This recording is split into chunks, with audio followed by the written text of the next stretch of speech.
Awesome, guys. Thank you so much for joining me this morning for our first, well, I guess, second product pairing, but the first official product pairing. You'll have to forgive all the boxes you see behind me. We close on our house in, oh my gosh, in 10 days.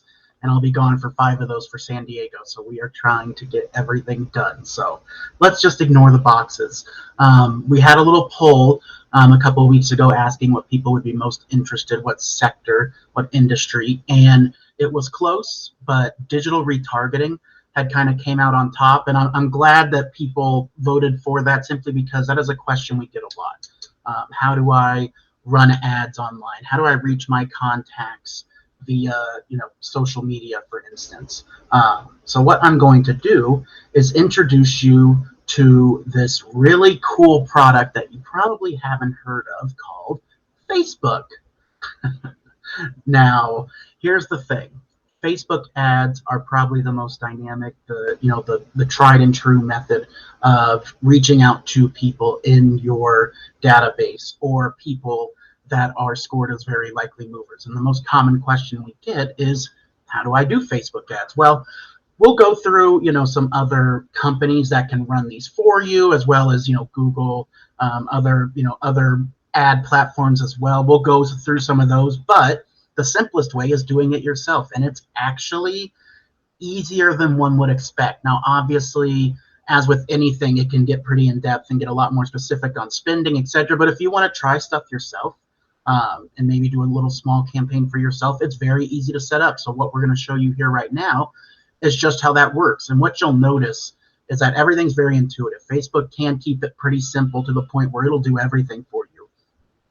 You can be as simple as, hey, show this picture, I'm going to pay this money, you do what's best from there. And that's how I'm going to show you. If you have specific questions, you can always comment below with those and we can kind of elaborate on those as needed. But for now, we're going to start with a really basic campaign. So I am logged into the Revaluate business page, the ad manager, and I am under the campaigns tab here. And you're going to see a very large and obvious create button in green, and that's what we're going to use. We're going to use this create button here. So we're going to start everything fresh. And the first thing you're going to want to decide is, what type of campaign am I running here? The two that I would want you to focus on right now are in these two sections, awareness and consideration. Awareness is when we talk about those larger data sets. Maybe we're talking about the entire database that you have. This is all about awareness, as it sounds, is getting in front of as many people as possible with a very simplistic message most of the time, letting them know, here I am, I'm Agent A, here's what I have to offer. So you're always top of mind.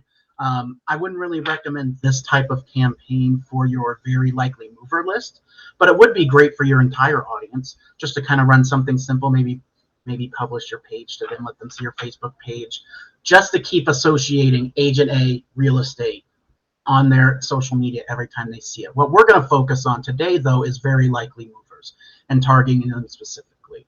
So you'll have a couple different options here. Again, you can get pretty intense with how you want it to work, if you want them to respond to you via messages, to see videos, etc. For the simplistic purposes, I would focus on two options here, traffic and engagement. So what does that mean? Well, traffic is just how it sounds. You want to try and get your very likely movers to go to something. That something could be your website. It could be a Facebook event for an open house you're having. Anything like that. It provides that call to action for them to do something.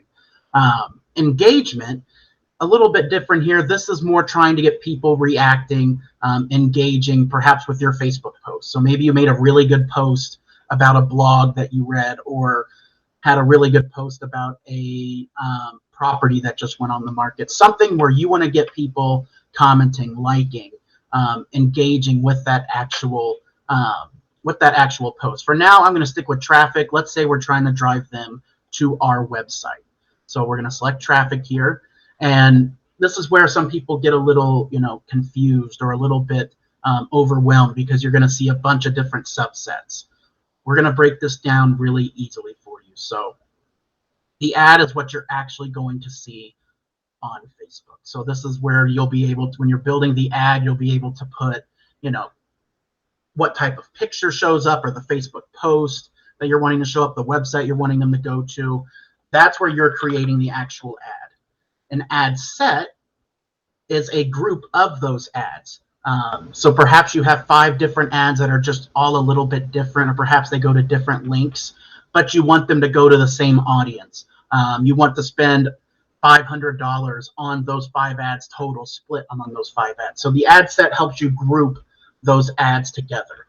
And then, of course, the campaign is like the top high-level, really high-level organization of everything. So this is where you would really say, okay, what's my objective for all of these ads and the ad set, the ads that make up those ad sets, and how do I want to optimize that budget? So if I'm wanting to spend that $500 for all of them, how does that look? I'm going to put tests for all of these for our purposes, and as you will see, it pops up pretty quickly. As I said, Facebook's going to fill in a lot of this for you, and if you're new to this completely, I would recommend leaving, anything that I don't specifically mention as it is by default, just to kind of get your feet wet. On this first page, there's going to be really one important thing you're going to want to indicate, which is that you are running ads for housing. This is important for fair housing requirements. If you wouldn't, mark that and they found out it was housing, you could risk getting your business page suspended, even not being able to run ads, etc. So declaring that you're running housing ads lets them know that you're going to be compliant, and we'll go over when we're setting the audience what those compliance look like and how we can use those. A couple things here. I wouldn't worry too much about any of these campaign details. As we said, we're going to focus on traffic right now. And as far as the buying type, we're going to stick to auction. If you want more specifics on that, you can always comment down below. Again, A/B testing, I wouldn't worry too much about that for starting out. And of course, I wouldn't touch anything else here. Just make sure you mark it as housing to set up this campaign. Now, this is where we start to set up how we're going to budget these ads and where we want to be driving this traffic. So this is us setting the ad set. We're going to be driving them to our website. And what we're going to be charging by is link clicks. So we're going to be focusing on people who are trying to click on our website because that's where we're wanting to drive them. Pretty simple there. Now we get to the budgeting, and that's a question people always ask us, which is, how much should I spend? What should I look at?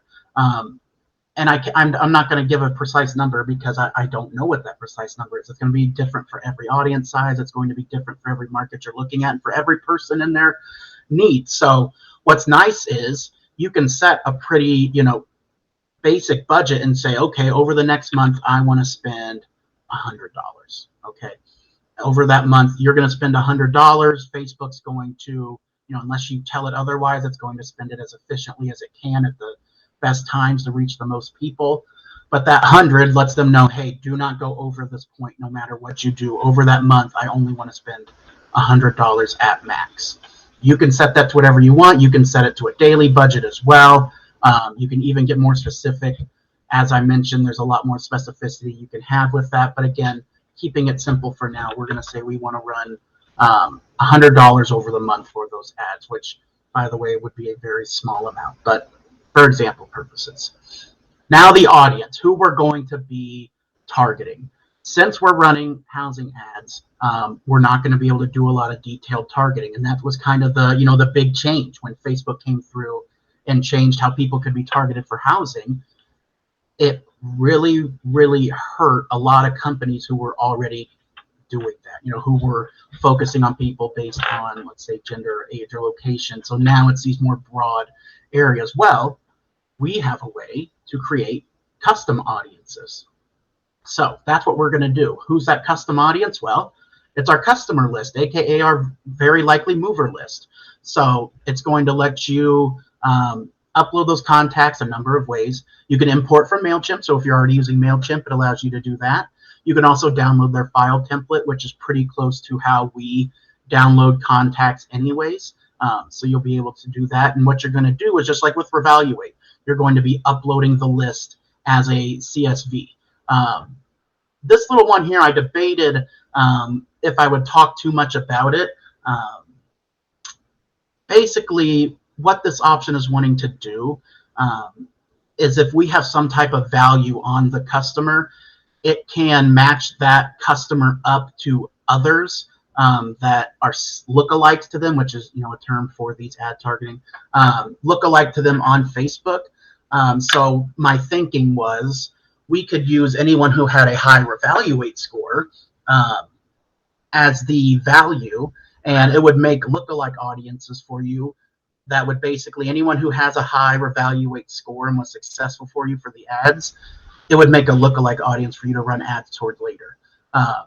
That's a little more, in depth and a little more precise. I'm just going to click yes for now because it's just for testing purposes. But that would be something that if you'd like to hear more about and kind of, theory craft that a little bit, happy to get into that. Now we're going to be adding our customer list just like we do with everything else. Really simple. I'm going to upload the example that I have. In this case, I'm setting a value column. If you selected no on that, then that's fine. You would just want to select a value column, and then I'm going to name the audience test. It's going to have you map out everything in terms of matching people up. In this case, I have first names, last names, I have locations, date of births, I have emails. You don't have to have all of these.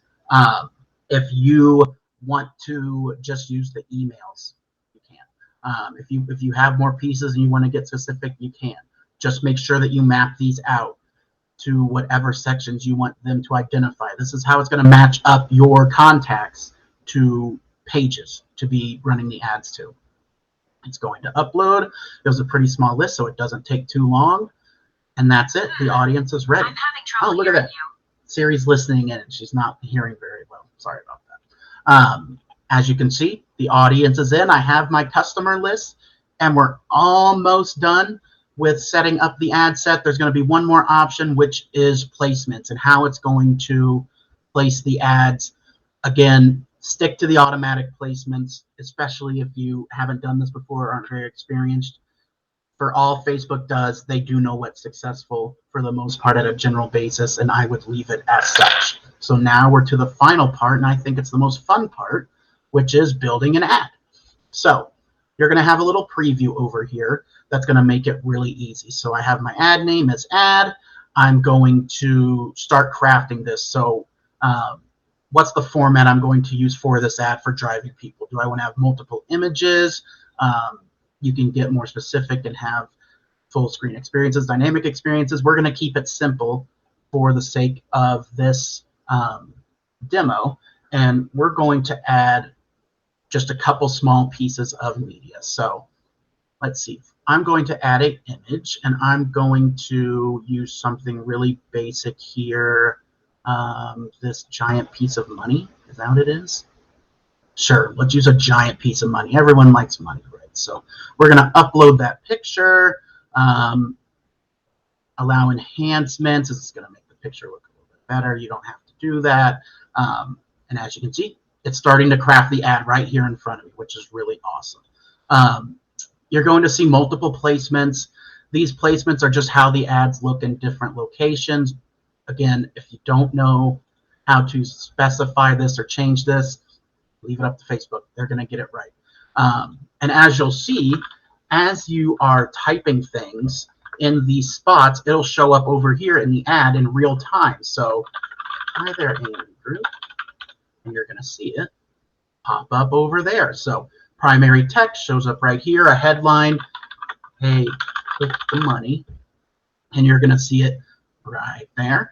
And then a description, free money. You're going to see that pop over there as well. You can mess around with these as much as you want. As you can see, you're able to view the ad in different mediums. So here's what it looks like in a Facebook, Instagram feed. Here's what it looks like in Marketplace. If it shows up on the right column, I mean, you can look at every single placement that it would be running, and you can even edit those. But again, keep it simple at the beginning as you're kind of practicing and learning these now. What we're trying to do is send people to our super awesome website, revaluate.com. So we're going to have that. Do we want to show the ad? I'll show it for this purposes.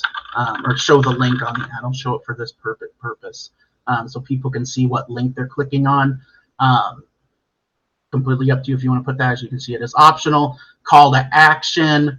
This is that little button you see there on the ad. So let's say I want to, since I'm an agent, I'm wanting to put get quote, or perhaps I'm wanting to do subscribe.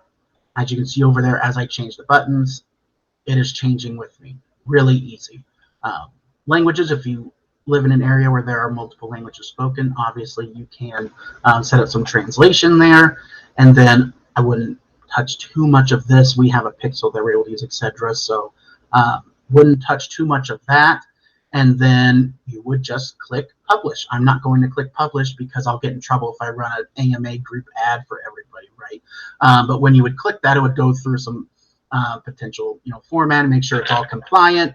If there was anything wrong, it would pop up as a warning and you'd be able to edit everything, but otherwise you would be off to the races. Now, I am not a social media expert ad runner by any means, so do not use this as a replacement for utilizing Facebook ads, social media. We definitely encourage you to always be willing to do your own research and look deeper into these things if you'd like to know specifically more about them. But I do feel like with what we've showed you, you can at least get started, dip your feet in, kind of get your feet wet on how the entire process works. So even if you do go with a company, one of the companies we'll talk about, later down the road when we talk about people who can help with digital retargeting, at least you'll understand what's going into it, so you can better craft messaging and better understand the entire process.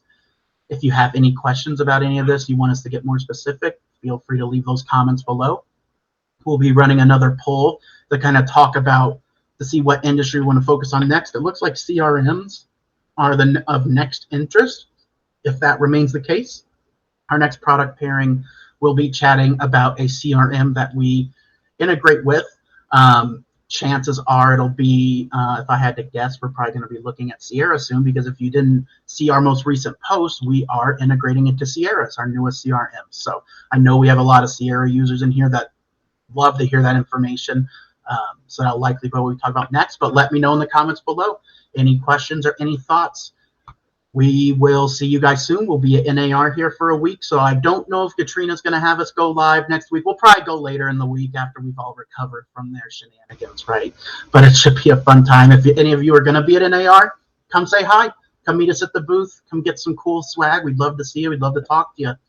Thanks, guys.